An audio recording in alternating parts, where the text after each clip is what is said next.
J'étais ici à la tribune de l'orgue, j'ai vu l'organiste et puis j'ai très impressionné et je trouvais qu'il y avait beaucoup plus de possibilités que le piano, même si je trouve le piano magnifique.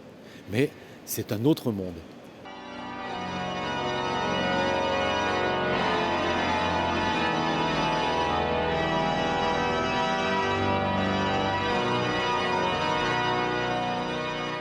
Nous improvisons et c'est une grande école de l'orgue français sur l'improvisation depuis des siècles, puisque à l'origine des orgues, il n'y avait pas encore de partition de musique. Donc les organistes étaient d'abord des improvisateurs et cette tradition a continué, notamment en Europe et particulièrement en France.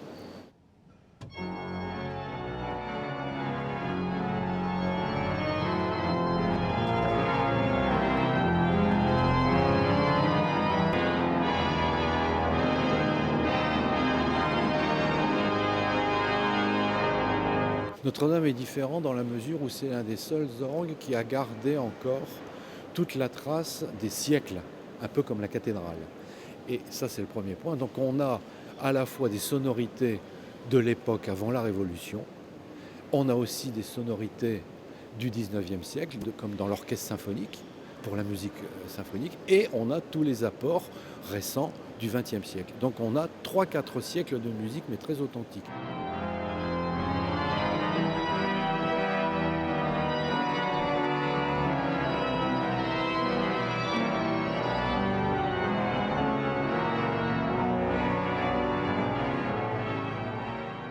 Cet orgue, comme beaucoup d'autres, mais celui-là en particulier, a toujours été très suivi par la cathédrale et aujourd'hui par l'État, puisque environ tous les 30 ans, on a restauré cet orgue pour le garder en bon état, pour l'améliorer et lui donner des sonorités nouvelles. Et ces sonorités sont faites pour l'acoustique de la cathédrale Notre-Dame. Donc il ne fait qu'un avec l'acoustique de la cathédrale. Il fait résonner les pierres de la cathédrale.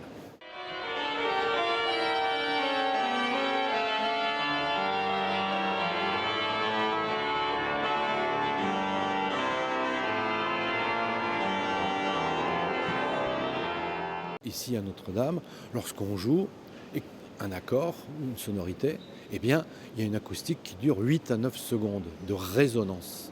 Et ça, c'est exceptionnel parce que ça fait que le son se répartit dans tout l'édifice.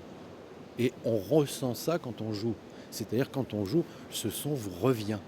Il ne s'arrête pas immédiatement. Et donc ça provoque aussi des sensations pour l'organiste.